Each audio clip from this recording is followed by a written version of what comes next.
Boa noite, galera. Ó, e aí, meu amigo, tudo certo? Tranquilo? Tudo certo e você? Tudo jóia. Muito cabelado, mas caramba, sexta tá animada. Sexta-feira tá animada, hein? Fazia tempo que a gente Ô, não viu uma louco, sexta-feira assim, não é? cheia. Pessoal entrando em peso. Show de bola. Isso aí. Vai Bom, ser nosso tema de hoje foi escolhido ontem, né? É uma Foi sugestão escolhido do ontem. John. E hoje, então, a gente vai falar de projetos complexos. A gente discutiu um pouco sobre esses projetos, sobre os projetos que a gente atuou e qual foi a complexidade deles, né? Quer começar com o seu, Arthur? Pode ser. Na nossa discussão a gente teve complexidade diferente e por mais incrível que pareça, um projeto que para mim foi muito desafiador, ele, ao contrário de muito recurso, muitas licenças, sei lá, muita integração, muito sistema legado e conversa cruzada e tudo mais. Não, cara, meu projeto mais complexo foi lidar com uma empresa que tinha uma Minimalismo. org, um projeto que tinha uma org. Dentro dessa org, eles já tinham ativado o Personal Account quando eu entrei. Queria deixar isso claro. Então, eles já tinham deixado ativado o Personal Account. Esse é um recurso que não tem como voltar atrás, só abrindo chamada, enfim. É um processo que é um pouco demorado. E tinham 4 frentes diferentes dentro da empresa. Então, dentro dessas 4 frentes, uma delas era útil o Personal Account, sim, mas nas outras 3 não era. E o que o Personal Account faz? Ele une os objetos conta e contato, fazendo um tipo de registro Personal Account, né? E aí, enfim, limita uma série de coisas, né? E aí foi um projeto que foi muito desafiador, porque eu resolvia tudo com um tipo de registro, com Process Builder, então entrava o lead, tinha que entrar com o tipo de registro certo e de lá fazer a conversão customizada, da conversão customizada ele tinha que cair num Process Builder e aí via qual campo estava preenchido e enfim, era uma doideira. E quando tinha que mexer em uma coisa, você sabia que ia bater nas 4. Então acho que foi o projeto mais complexo assim Eu até que eu lembro de um trabalhei. caso, né, dessa época aí Você me ajudou, que né? tinha, que tinha um formulário de inscrição, né? Você tinha que preencher, recebia os dados de um contato e tinha que converter isso em um contato. Só que estava numa página pública, era um website do Salesforce, né? Isso aí. E você não conseguia fazer isso, dava erro na hora de inserir. E eu tinha o mesmo processo onde eu estava trabalhando, com a mesma ideia, o meu funcionava e o seu não. E de tanto Exatamente. bater a cabeça, a gente chegou à conclusão que o culpado era o personal account. Ele Né? dava erro Porque de autorização, né? Não isso, deixava porque inserir por conta porque de. como a conta não era pública, né? Exatamente. Uhum. E aí você não conseguia inserir isso nem por reza É, nessa brava. brincadeira. Nessa brincadeira foi o quê? Um mês batendo cabeça. Sei E eu lá. lembro que a Foi muito solução não tempo. foi das melhores, né? Porque a gente teve que criar um Não. objeto espelho, e aí você tinha um Era um objeto contato espelho. temporário Isso. que virava um contato depois, né? Exatamente. Era um objeto espelho que ele entrava como relacionado do contato. E aí, quando você, enfim, tinha que fazer um gatilho assim, com o Process Builder, né? Mas quando eu trocava o status para aprovado, ele entrava no Process Builder e replicava do meu objeto espelho para conta. E aí, como o Salesforce fazia de dentro, não de fora para dentro, ele deixava. Foi Porque o uma problema era solução fazer isso com o usuário do portal, né? Com o usuário é, do site, com guest que é user, o exatamente. guest user. E aí o guest user não conseguia inserir um contato nem a pau. Nem a pau. É, Foi complicado, dose. mas tudo E bem. Dentro dessa org isso, também, quando eu peguei ela, eu fiz uma migração. Ela estava em Classic e eu fiz a migração para o Lightning. Nessa parte foi legal, porque só tinha uma org, então logo não tiveram muitos problemas. Mas foi bem legal também. uma licença só. Uma Foi fácil licença, migrar então. todos os usuários, né? Foi É, bem fácil migrar todos os usuários. exatamente. Exatamente. Foi só o Wizard lá, Standard. Você quer usar o Lightning? Sim, Pronto. Todos os usuários convertidos. todo mundo usando. Exatamente. Foi da hora. E o seu, cara? Bom, o Conta meu pra gente. projeto acho que nível de complexidade, eu considero um dos primeiros projetos que eu trabalhei. E por quê? Porque na época, isso foi lá em 2015, não existia um produto da Salesforce chamado hoje de Field Service. E na época eu tinha que criar um aplicativo mobile que era exatamente o Field Service hoje. Caraca. E não só a complexidade de fazer um aplicativo mobile e integrar com o Salesforce, mas como também todo o controle de logística dentro do Salesforce. Então a gente tinha controle de rota, controle de material, controle de peça de equipamento, tudo isso dentro do Salesforce de uma forma customizada. Então era tipo um projeto enorme que teve acho que mais de um ano de POC, quase 3 anos de, não, foi uns 2 anos de construção, até o Go Live. Então, assim, um Vocês projeto integraram como? extremamente enorme, e teve algumas integraram, como assim, no sentido do mobile com... o mobile, na época eu comecei a desenvolver ele em Cordova, que é um processo híbrido de desenvolvimento mobile, só que em poucas telas do mobile eu já vi que não ia dar conta. Porque na época que a gente começou, os aparelhos eram bem ruins, e como ele era inteiramente browser, os celulares que a gente tinha que teoricamente ia ser os celulares que ia estar em campo para os usuários, não suportavam muito bem. Então eu tinha já quase 3 meses de projeto andando, joguei fora o projeto e comecei um projeto nativo Android. E aí sim começou a ter um pouco mais de performance. Um pouco não, né? Bem mais performance, né? Porque daí a gente estava trabalhando com aplicativo nativo. E outro ponto que foi bem legal nisso daí, que teve erro, teoricamente, vou dizer assim, da própria Salesforce. Né? Por quê?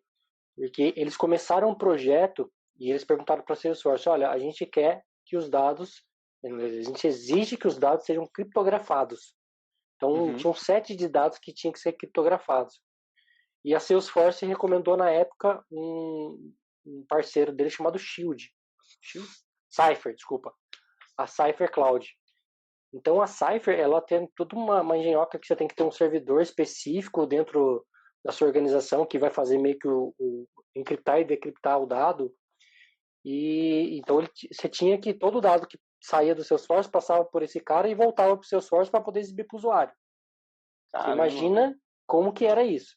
Então quando a gente estava trabalhando com um cenário feliz de teste, sei lá, 100 registros, 1000 registros, tava beleza. Sempre assim, né? Tava lindo, tudo funcionando perfeito, né? Sem gargalo, perfeito.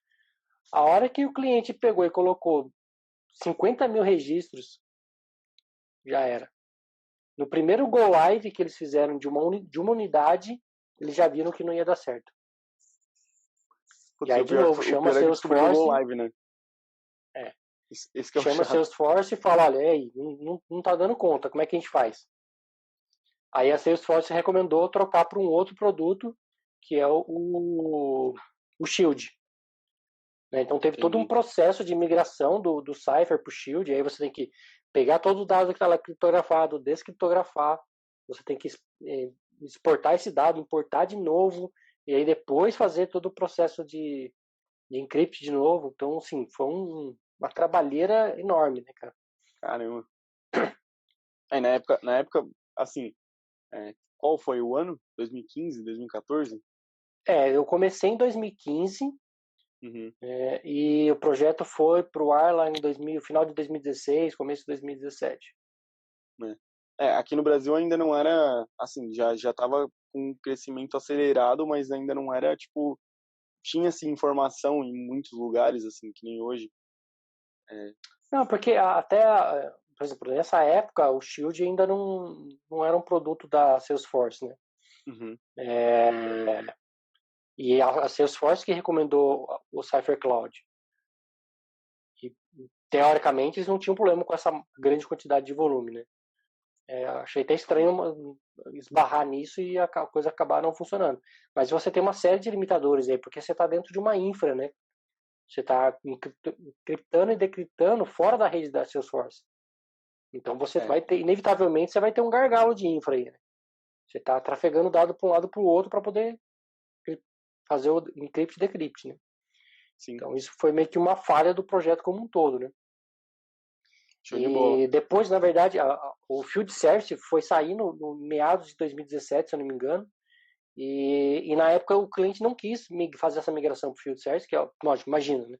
Eles pagaram um trabalhão, uma bica, né, para poder desenvolver o próprio Field Service. E eu lembro que quando estava saindo o Field Service, eu estava assistindo o vídeo de apresentação e eu falava, caramba, meu, mas é exatamente o que a gente está fazendo, cara.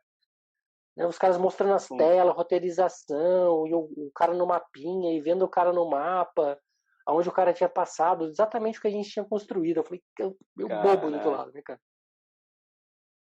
O John pediu para você explicar o que é Shield no Salesforce. Cara, o Shield é uma forma de encriptar dados dentro do Salesforce. Você tem o campo padrão lá de dado criptografado, né? Que você simplesmente vai lá e cria um campo, fala que ele é criptografado e ele vai fazer para você ocultar alguns caracteres e você define como que o dado vai ser criptografado. Mas o Shield ele tem um poder de criptografia muito maior.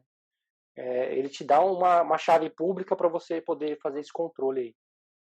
A gente pode fazer um dia só de Shield e Cypher Cloud, produtos falar de produtos de criptografia. O Carlos também disse aqui, que existe um flow para reverter o personal account. Não tinha visto. Então, na época, Carlos, eu procurei, cara, para reverter esse personal account, justamente porque quando bateu nisso, ainda o Fernando tava comigo. Quando a gente tentou de toda forma, quando bateu no personal account, a gente falou, precisa desativar isso, porque eu conseguia tratar o tipo de registro que usava o personal account e ele era útil até, mas eu conseguia tratar ele com um tipo de registro, já que eu já estava fazendo isso na org inteira. E aí a resposta que a gente teve é que para desativar esse personal account eu teria que ter todo um trabalho de mapeamento, todo um trabalho de abrir um chamado e tudo mais. E aí assim ficava inviável, né, para a empresa que era pequena, né, por conta de ter uma licença só. Imagina você com uma licença só batendo na Salesforce falando, eu preciso que vocês desfaçam a cagada que alguém fez lá, né? Exatamente. Realmente. Então tivemos que fazer esse workaround aí.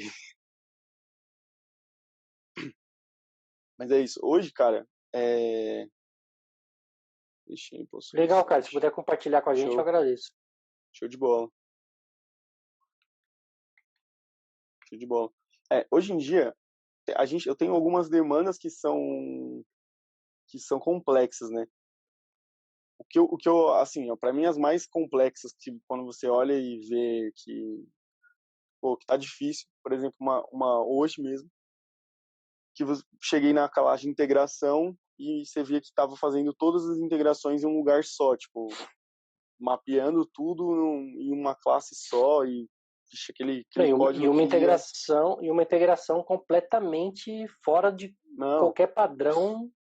Não dá para entender nada. Você olha o XML é uma coisa, você olha o nome do negócio é outra, né? Você olha o mapeamento da documentação é outra, e aí você fica tipo, cara, não tem como entender. É um projeto que a gente tem problema na fase de documentação, tem um problema na fase de arquitetura de como foi construído isso, tem um problema na fase de entendimento do cliente, ou seja, é uma bomba relógio prestes a explodir. Total. Né? Total. Então, nessas demandas eu tenho dificuldade. Um outro caso que eu lembrei aqui, recente também, foi de um projeto que a gente começou um tempo atrás, e esse projeto, uma consultoria estava tocando esse projeto, e a gente foi chamado para, de certa forma, resolver os problemas que existiam, porque a consultoria não estava conseguindo chegar no fim desejado, que era fazer a integração entre SAP e Salesforce. Então, o pedido nascia no Salesforce, ia para o SAP gerava nota, gerava boleto, gerava uma série de dados, e isso tinha que voltar em forma de arquivos para o Salesforce.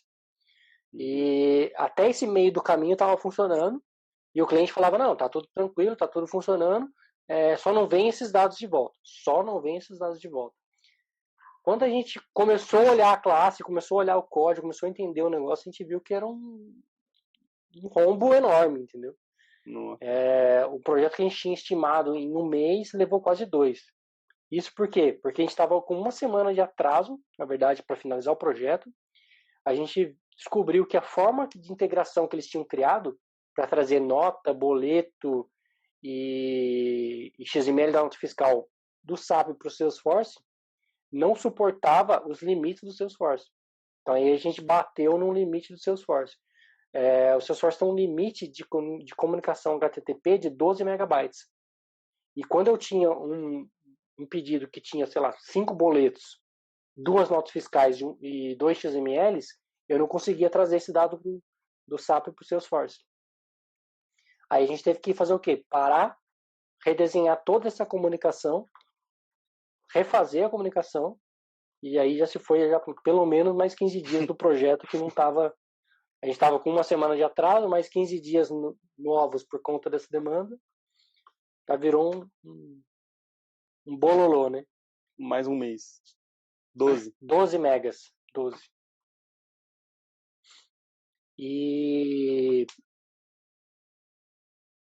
que mais? Bom, uma coisa que eu vejo muito em alguns projetos recentes que eu trabalhei, em outros projetos que eu só olhei de longe, não botei a mão, graças a Deus, são empresas que estão pegando uma org e migrando essa org para uma org nova, cara. Ou seja, basicamente jogando o projeto inteiro fora e fazendo um projeto novo.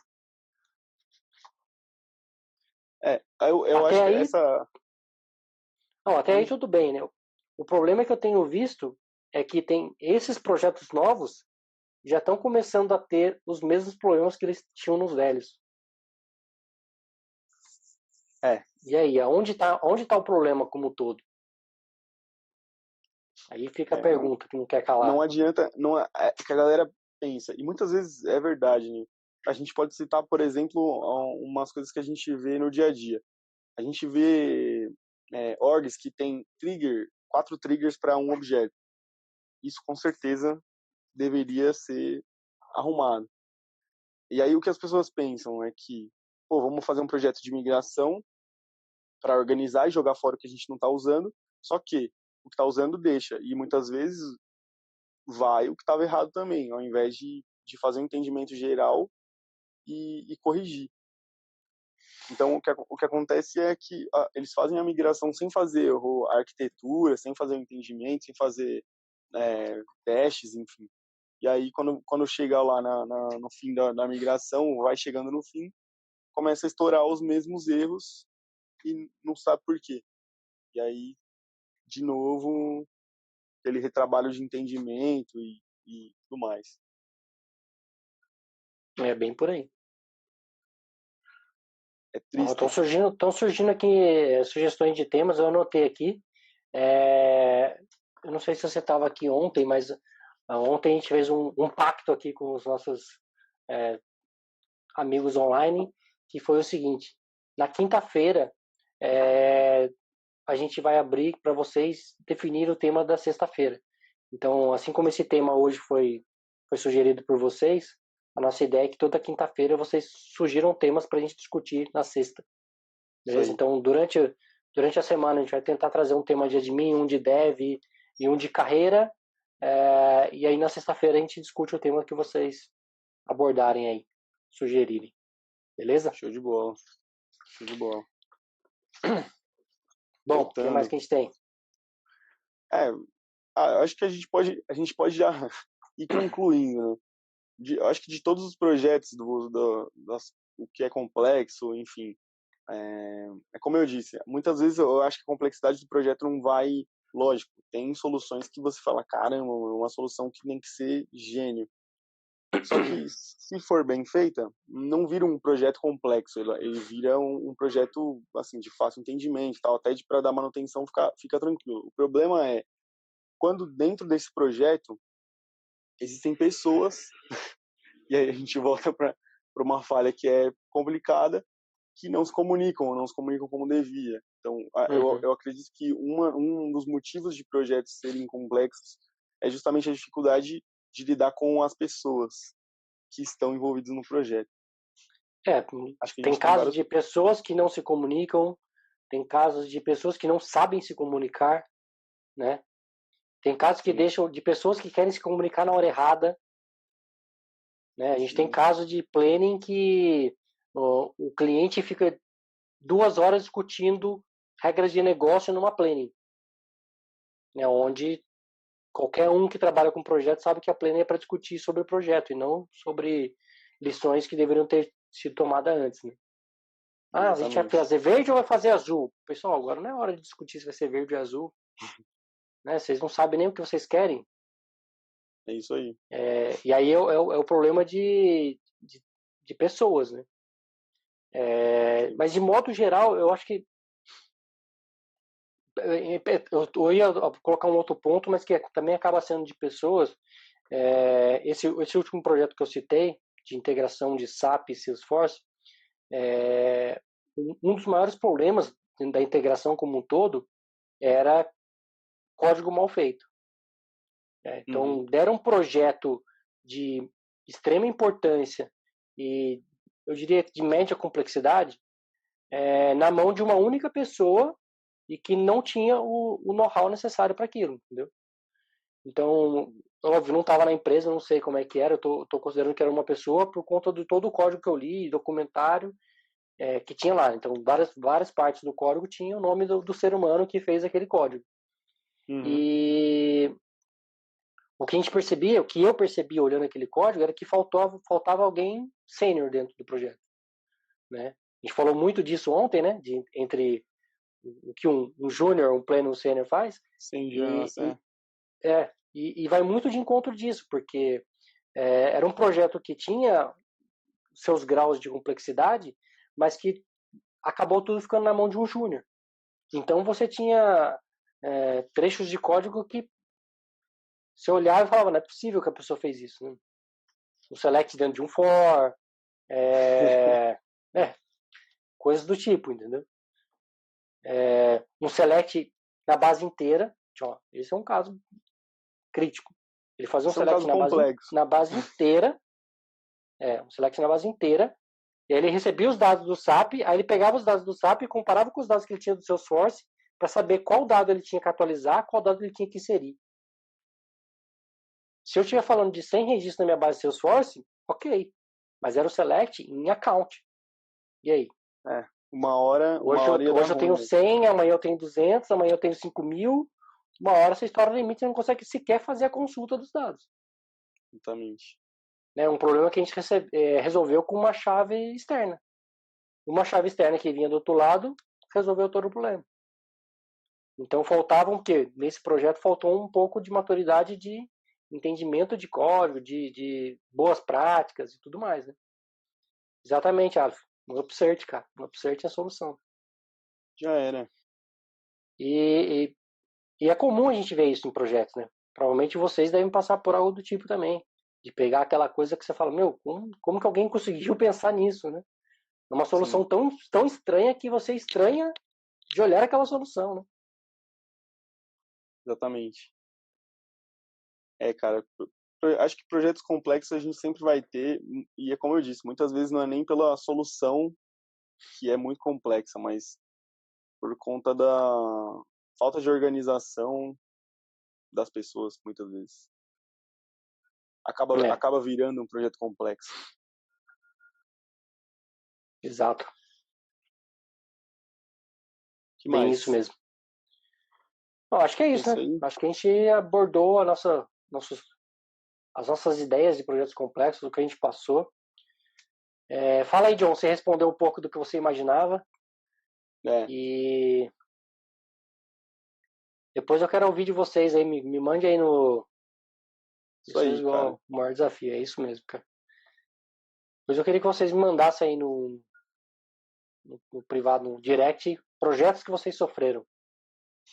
Falta de organização e pressão, com certeza também. O prazo, eu acho que ele é, como um cara já me disse uma vez, que quando você estoura o prazo, é porque você não se organizou, né? Sabe quem é esse cara, Fernando? Acho que 2 anos atrás. Tempão. E é isso aí mesmo. Que mais? E falando em organização, eu lembro uma vez, cara, de um projeto que teoricamente também era bem complexo. A Vanessa Angular, que comentou agora, que ela falou, eu lembrei desse projeto. Ela participou comigo desse projeto e era um projeto grande, internacional, tinha que ter um aplicativo em vários idiomas, Android e iOS. E eu lembro que o gerente de projetos, ele não era adepto do ágil, né? Da metodologia ágil. Uhum. E ele falava que o ágil era modinha, que era algo que ia acabar. A gente está falando lá de 2017, né? Uhum. Engraçado, né? Que eu olho hoje para as coisas e não vejo que isso aconteceu, né? Eu falava para ele Sim, é. que se ele não mudasse, ele ia acabar sendo engolido pelo mercado. E hoje, ele manja de ágil, será? Eu vi ele postando esses dias no LinkedIn sobre ágil. Eu acho que a modinha pegou ele. Pegou. Vocês Pegou esse usam jeito. ágil, hein? Quem aí usa ágil? Quem ainda tá no Uma boa cascata? pergunta essa. Acho que só isso é dar um tema, hein? Ágil versus cascata. Não, Vou com até anotar certeza. aqui. Ó, Vanessa disse, às vezes você se organiza e estoura o prazo porque acha umas pedrinhas no caminho. Com certeza, tem isso também. Ou umas rochas, né? É, umas montanhas. É bem isso. É. Bom, pessoal, Acho que é isso aí. agradeço. Esse bate-papo hoje foi bem interessante. E a gente se vê segunda-feira, às Segunda agora. 9h41. Forte abraço, bom final de semana a todos e até lá.